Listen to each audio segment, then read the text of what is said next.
Olá, eu sou o presbítero Clévito da Igreja Logos e venho trazer uma mensagem da parte do Senhor para vocês. É um privilégio para mim. Espero que essa mensagem alcance corações por onde quer que ela for publicada. E vamos direto à mensagem bíblica. E o nosso texto base está no Salmo 90. Nós vamos usar o Salmo integralmente, são 17 versículos.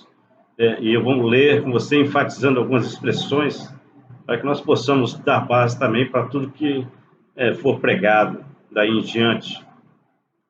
Salmo 90, versículos 1 até o 17, diz assim: Senhor, tu tens sido o nosso refúgio de geração em geração. Vai ser muito importante entendermos o que é isso. Antes que os montes nascessem e se formasse a terra e o mundo, de eternidade em eternidade, tu és Deus. Tu reduzes o homem ao pó e dizes: tornai filhos dos homens, pois 1000 anos aos teus olhos são como o dia de ontem que se foi e como a vigília da noite. Tu os arrastas na torrente, são como um sono, como a relva que floresce de madrugada viceja e floresce, à tarde ela murcha e seca, pois somos consumidos pela tua ira e pelo teu furor conturbados. Diante de ti pusestes as nossas iniquidades e sob a luz do teu rosto os nossos pecados ocultos, pois todos os nossos dias se passam, né, sob a tua ira. Acabam-se os nossos anos em um breve pensamento. Os dias da nossa vida sobem a 70 anos, ou em havendo vigor, 80. Neste caso, o melhor deles é canseira e enfado, porque tudo passa rapidamente e nós voamos. Quem conhece o poder da tua ira e a tua cólera, segundo o temor que te é devido? Entretanto, ensina-nos a contar os nossos dias para que alcancemos o coração sábio. Volta-te, Senhor, até quando? Tem compaixão dos teus servos? Sacia-nos de manhã com a tua benignidade, para que cantemos de júbilo e nos alegremos todos os nossos dias. Alegra-nos por tantos dias quanto nos tens afligido, por tantos anos quanto suportamos a adversidade. Aos teus servos apareçam as tuas obras, e a seus filhos a tua glória. Seja sobre nós a graça do Senhor nosso Deus, confirma sobre nós as obras das nossas mãos. Sim, confirma as obras das nossas mãos. Amém? Esse é o Salmo 90. E eu, na verdade, tinha como tema para essa mensagem no meu coração, né, gratidão pelos anos de vida, e vocês vão entender por quê. E eu iria usar o versículo 12 desse salmo, que diz: ensina-nos a contar os nossos dias, para que alcancemos corações sábios. Mas tudo mudou. Quanto mais eu lia esse salmo, e quanto mais eu meditava nele, o meu coração se enchia, não dessa mensagem de gratidão, mas da mensagem do Evangelho. Então eu não pude resistir, né, e tive que realmente falar, né, do que Deus estava enchendo o meu coração. É muito necessário, nesse momento que nós estamos vivendo de pandemia, de milhares e milhões de mortos nesse mundo por causa dela, da pandemia do coronavírus, é muito necessário que a gente confronte a eternidade de Deus e a temporalidade do homem. Para que isso? Para que nós despertemos quem nós achamos que somos, pobres mortais, diante de Deus, que é o Criador de todas as coisas. Quem nós achamos que nós somos? E hoje, quando eu estou completando 55 anos de vida, eu pesquisando e lendo esse salmo e meditando nele, eu descobri nas Escrituras a razão de que eu não preciso ter medo das coisas do porvir. E qual é a razão de eu não precisar ter medo disso? A razão é a eternidade de Deus. Porque eu sei que esses meus dias aqui nessa terra, de vida terrena, eles vão acabar. E o que será de mim depois? Depois, quando eu leio as Escrituras, eu sei Porque primeiro eu sei quem Deus é. E segundo, por causa da eternidade dele, eu sei que ele continuará cuidando de mim. Quantas pessoas têm morrido por aí, né, nesses dias, sem saber que estão desperdiçando a sua vida, por falta do conhecimento do Evangelho e até por se recusarem a fazer a vontade de Deus, a viver conforme essa vontade. Então, elas estão desperdiçando a sua vida. Mas Deus, quando Ele criou a humanidade, Ele criou a humanidade para Ele. Ela está ligada a Ele. Ela tem uma ligação, né? Nós somos criados à imagem e semelhança, nós fomos criados para a comunhão, para um relacionamento com Ele. Então, o homem foi criado, né, por Deus para Ele. E quando o homem rejeita Deus, o Criador não sofre nada. Não é Ele quem sofre quando nós o rejeitamos. Pelo contrário, nós mesmos é que sofremos as consequências disso. Preste atenção no que diz o Provérbios 8:36. Mas o que peca contra mim, diz o Senhor, violenta a própria alma. Todos os que me aborrecem amam a morte. Então Deus não se afeta, não sofre com a nossa rebeldia, com a nossa rejeição. Nós é que sofremos na nossa própria alma, né, os caminhos da enfermidade espiritual e da morte. Nós adoecemos sem Deus em nossas vidas. Então, qual é o segredo da pessoa cujos caminhos dela são caminhos de vida? São caminhos que elas estão vivendo nessa vida que estão levando elas direto para a eternidade. Qual é o segredo dessa pessoa? É porque essa pessoa mesma aprendeu do próprio Deus como ela deveria gastar os seus dias. Veja que nós já falamos isso no versículo 12 do Salmo 90. Ensina-nos a contar os nossos dias para que alcancemos coração sábio.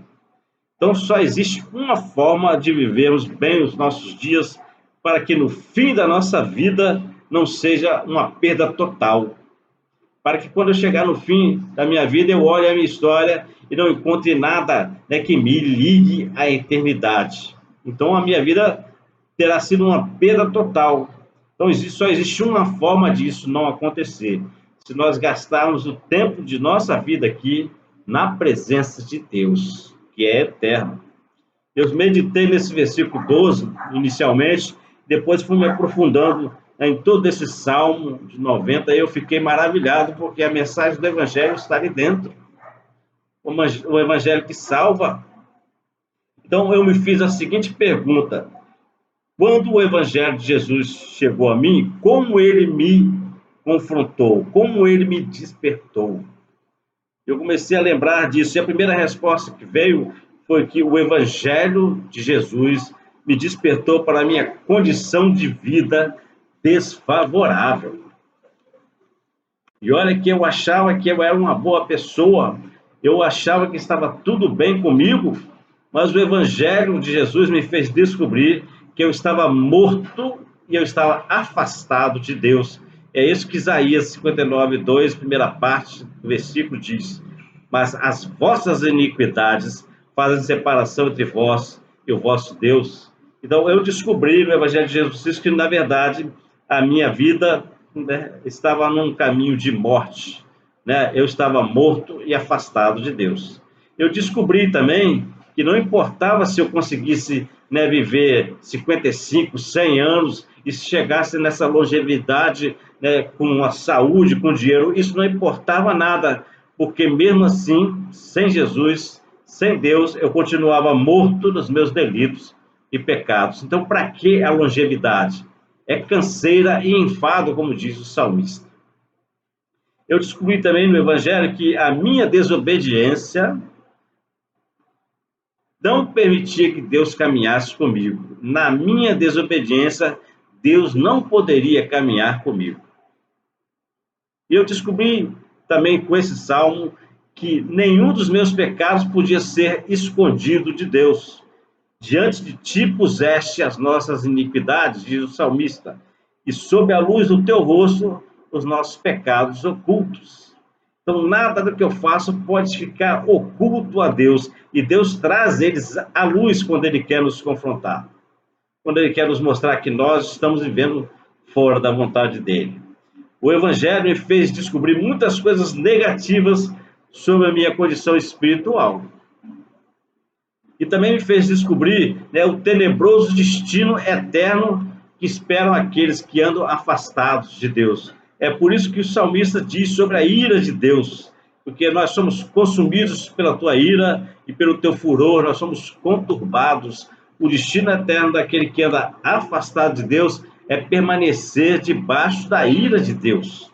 Então é algo para nos assustar mesmo, para que nosso coração seja compungido e nós olhemos para nós e perguntemos o que é que nós temos feito da nossa vida. Mas não foram só descobertas ruins que o Evangelho de Cristo me trouxe, não. Eu descobri também que se eu estivesse com Cristo, ter mais ou ter menos de 55 anos, como é o meu momento agora, não faria diferença nenhuma. Não importa com que idade você vem para Jesus. Todos os homens têm que nascer de novo. Todos os homens têm que se tornar como crianças na presença de Jesus. Então, não importa a minha vida terrena, porque quando eu estiver em Cristo, a gente não vive mais, né, sob a influência, em função desse tempo cronológico de dias, de meses e de anos. Não, a gente não vive mais sob a influência desse tempo. A gente vive sob a influência da eternidade. Eu descobri que a minha história, ela não acaba, né, no fim da minha vida nesse corpo, mas na verdade a minha história, ela não começa nem quando eu nasci, ela começa, a minha história eterna, quando eu creio na salvação que vem por meio de Jesus. Então a minha vida eterna não virá, a minha vida eterna já faz parte da minha história, desde o momento que eu criei em Jesus como meu Senhor e Salvador. Então, quando eu descobri que não tinha uma vida verdadeira, e nem essa vida que eu vivia nem era eterna, e eu estava perdido eternamente, e eu descobri também que só tem essa vida eterna e verdadeira quem anda com Jesus, o que é que eu fiz? Eu fui até Jesus. E Jesus me inseriu na eternidade de Deus. E Jesus me deu uma vida abundante. E Jesus me deu essa nova vida. Então eu aceitei a Cristo, o Filho de Deus, como o único que poderia salvar-me da morte eterna. Esse salmo me fez refletir muitas coisas mesmo, né, em razão da mensagem dele ser, né, em essência, o Evangelho. Mas esse salmo também me fez refletir sobre aniversários, sobre o tempo que nós passamos nessa vida aqui, dia, meses e anos. Ele me fez pensar em como Deus nos deu uma vida que é preciosa.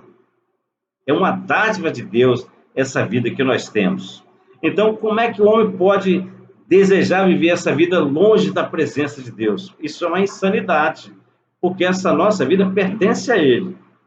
Eu não posso desejar viver essa vida longe da presença daquele que me criou, que me deu a vida. Insanidade. Como um homem pode desejar continuar afastado desse Criador que está se demonstrando dadivoso, amoroso? Isso é uma falta de inteligência. A Bíblia revela que Deus ele é eterno e ele é imortal. E que a vida do homem nessa terra ela é passageira, ela é transitória. Como diz o salmista, ela é como uma erva, né, que nasce de madrugada e à tarde já está murcha. Ela é como o pó levantado que de repente já está se assentando, né? A essência do Salmo 90 é esse ensino. Então a vida do homem, comparada à vida de Deus, não tem comparação. Deus ele é eterno e imortal e o homem tem uma vida passageira e transitória. Mas as Escrituras revelam também que Deus, ao nos criar, ele colocou a eternidade no coração do homem. Deus quer um relacionamento eterno com o homem e por isso ele colocou a eternidade no coração do homem. E para quê? Porque Deus espera que o homem use bem esse tempo dele nessa vida terrena, gastando esse tempo na presença dele. Para que a eternidade possa ser somente, né, uma continuidade de uma vida que esse homem já vive aqui. Porque a eternidade é uma vida eterna na presença de Deus. Então, Deus nos fez dessa forma, né, com a eternidade, né, no nosso coração, a imagem e semelhança dele, para que desde o momento dessa vida, a gente já passe essa vida gastando ela na presença dele. Que um dia nós vamos nos encontrar com ele na eternidade. E se nós vivemos nossa vida assim, nós, na verdade, estamos só continuando a nossa história, né, aqui. Por isso, a grande descoberta sobre o tempo de vida dos homens nesse salmo é: o que importa não é o quanto de tempo que nós vivemos, mas como nós gastamos esse tempo que Deus nos deu. Como é que você tem gasto esse tempo que Deus te deu? Quando o salmista diz que de geração em geração Deus tem sido o nosso refúgio, essa expressão me chamou muito a atenção. A minha vida não é um fato isolado. Ela está interligada, a nossa vida está interligada a todas as vidas que já passaram, né, na face dessa terra. E porque as nossas vidas aqui na terra podem ser identificadas totalmente, né, de acordo com a geração que nós vivemos. Mas também ela é influenciada por gerações que já passaram. Mas também a nossa geração atual pode influenciar gerações que estão por vir. Então, nós estamos identificados a nossa vida através de gerações. Por isso que de geração em geração, Deus tem sido o refúgio daqueles que o buscam. E eu olhando para os meus pais, os meus avós, eu me perguntei como o Evangelho chegou até mim. Não foi através deles. Por que não foi através deles? Porque a minha geração passada, ela não se converteu. Meus pais, meus avós. Então, como eu conheci o Evangelho se eu não fui criado no meio cristão? A resposta é muito simples, né? Apesar de meus antepassados terem falhado nessa responsabilidade de me transmitir a mensagem do Evangelho, na geração deles havia homens que andavam com Deus. Na geração passada, esses homens gastaram seu tempo de vida com Deus e Deus os usou. Pense se a igreja, né, hoje que você vive, nessa geração, né, ela está ali porque homens de outra geração souberam contar os seus dias na presença de Deus. E contaram esses dias e gastaram fazendo a vontade de Deus. Eu posso citar um exemplo da nossa igreja muito próximo, que é a vida do pastor Henrique. Na sua infância, ele conheceu os horrores lá da Segunda Guerra Mundial. Mas um dia, ele ouviu a voz de Jesus e decidiu gastar os seus dias como missionário do Evangelho. E por volta de 1963, ele veio da Holanda e chegou no Brasil. E hoje, né, as suas pregações e estudos fundaram igrejas, fundaram seminários e até retornam de volta para outras igrejas na Europa. Sabe como o Evangelho chegou na sua igreja hoje, nessa geração? Deus fez com que a história de vários desses homens de outras gerações se cruzasse com a história das nossas vidas no tempo presente. E de geração em geração, Deus fez o Evangelho chegar até todos os que estão, nesse momento, ouvindo essa mensagem. De tal forma que o milagre de Jesus, o maravilhoso milagre de Jesus, mais o milagre dele, foi fazer com que deixássemos de ter várias histórias separadas, em tempos separados, em épocas separadas, para nos juntarmos e fazermos parte de uma só história eterna, que é a história do próprio Cristo. E você? Se o Evangelho de Cristo te alcançou, o que você tem feito no seu tempo de vida? O que você tem feito para a sua, né, e para a próxima geração? Você precisa agir e orar como o salmista. Talvez nessa sua vida você nem veja os frutos daquilo que Deus te fez, né, fazer, te chamou para fazer. Talvez você vai gastar o seu tempo nessa vida trabalhando para a obra de Deus e não verá o fruto do seu trabalho. Mas na eternidade, Deus te mostrará que através das gerações, suas obras feitas nele frutificaram. Por isso que o salmista diz, seja sobre nós a graça do Senhor nosso Deus, confirma sobre nós as obras das nossas mãos que foram feitas no Senhor. Então, o que nós devemos fazer quando nós recebemos essa mensagem? Nós devemos andar com Deus, gastar os nossos dias trabalhando na obra de Deus e na presença dele. Amém?